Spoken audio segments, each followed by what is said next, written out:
আমি চলে এলাম ঝুমা পাকশালায়। তোমাদেরকে একটি নতুন রেসিপি করে দেখাচ্ছি, তোমরা সাথে থাকো, দেখো আমি কি করে তৈরি করছি। আজকে আমি বানাবো ঝিঙ্গে ছানার মনোহারি। হ্যাঁ, দেখো বন্ধুরা, এই যে আমি ছানা করে নিয়েছি। ছানা করাটা আমি দেখালাম না, কারণ ছানা তো সবাই করতে পারে। এবারে দেখো ছানা করে নিয়েছি আমি। হাফ কেজি দুধের ছানা এখানে আছে। আর তোমার এখানে আমি একটু চিনি দিয়ে দিচ্ছি, আর আর দিয়ে দিচ্ছি অল্প একটু নুন দিয়ে এবার ছানাটাকে খুব ভালো করে চটকে নিচ্ছি।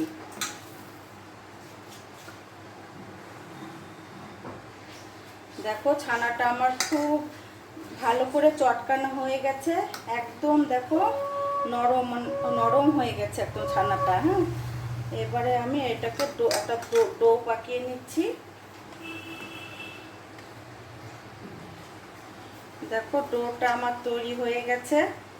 এবারে আমি এইভাবে যে ছোট ছোট করে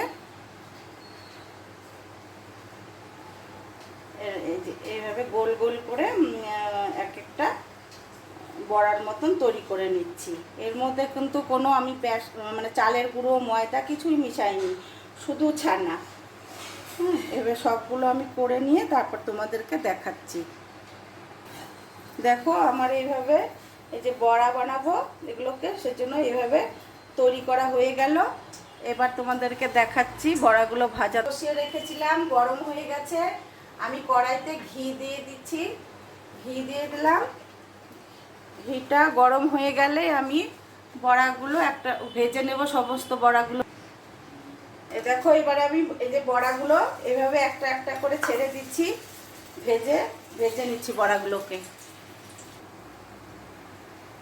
দেখো আমি এই বড়াগুলো হতে হতে একটা মশলা তৈরি করে নিচ্ছি। দেখো কয়েকটা কাঁচা লঙ্কা দিয়ে দিচ্ছি, আর এই যে তোমার আদা দিয়ে দিচ্ছি, আর টমেটোটাও দিয়ে দিলাম। দিয়ে একটু জল দিয়ে আমি এটা পেস্ট করে নিয়ে আসছি।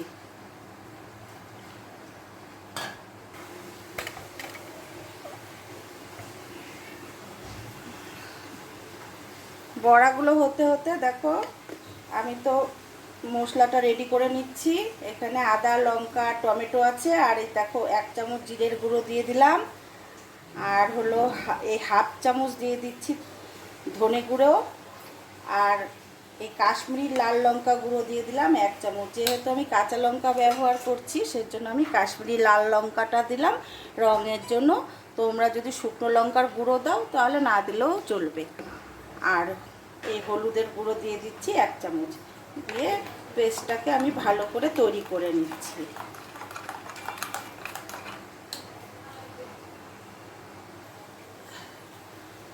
দেখো বড়াগুলো আমার হয়ে গেছে, কারণ বড়াগুলো কিন্তু একটু কড়া করে ভেজে নিতে হবে।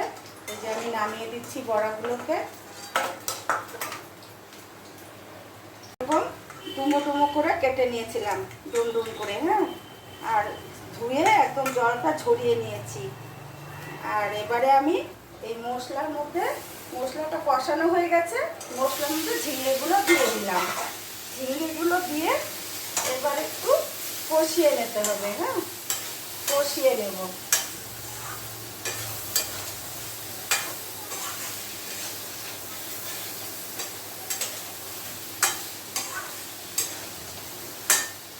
কষানো হয়ে গেলে তারপর আবার তোমাদেরকে দেখাচ্ছি।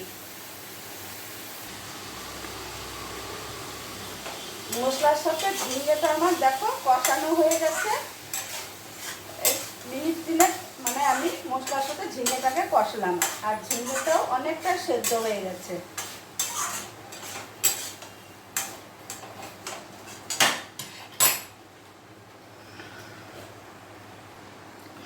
দেখো নারকেল কুড়িয়ে আমি উষ্ণ গরম জল দিয়ে এটা নারকেলটাকে ভিজিয়ে রেখেছি। নারকেলের থেকে দুধটা বের করে নেব।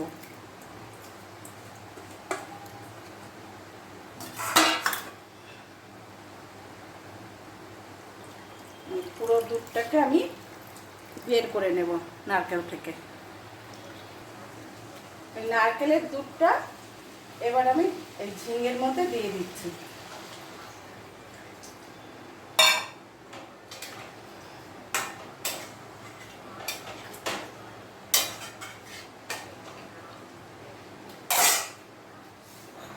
আমি কিন্তু এতক্ষণ নুন দিইনি, এবারে আমি নুন দিচ্ছি, কারণ আগে দিইনি, ঝিঙের থেকে নয়তো জল গলে যাবে, কষানো যাবে না ঠিক মতো, সেজন্য নুনটা পরেই ব্যবহার করতে হবে। এই দেখো আমি নুন দিয়ে দিলাম এবারে, আর দিয়ে দিচ্ছি স্বাদ মতন চিনি, মিষ্টি দিয়ে দিলাম, আর কয়েকটা কাঁচা লঙ্কা চেরা। এবার একটু চাপা দিয়ে দিচ্ছি।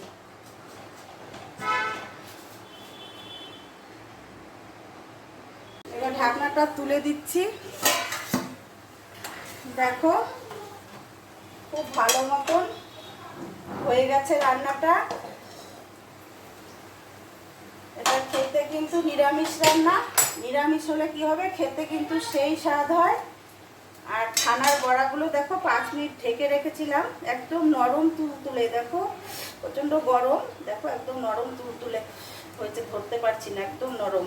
যাই হোক, রান্নাটা তোমাদের কেমন লাগলো আমাকে লাইক কমেন্ট করে জানিও, শেয়ার করো, ভালো লাগলে শেয়ার করো। আর সকলে ভালো থেকো, সুস্থ থেকো।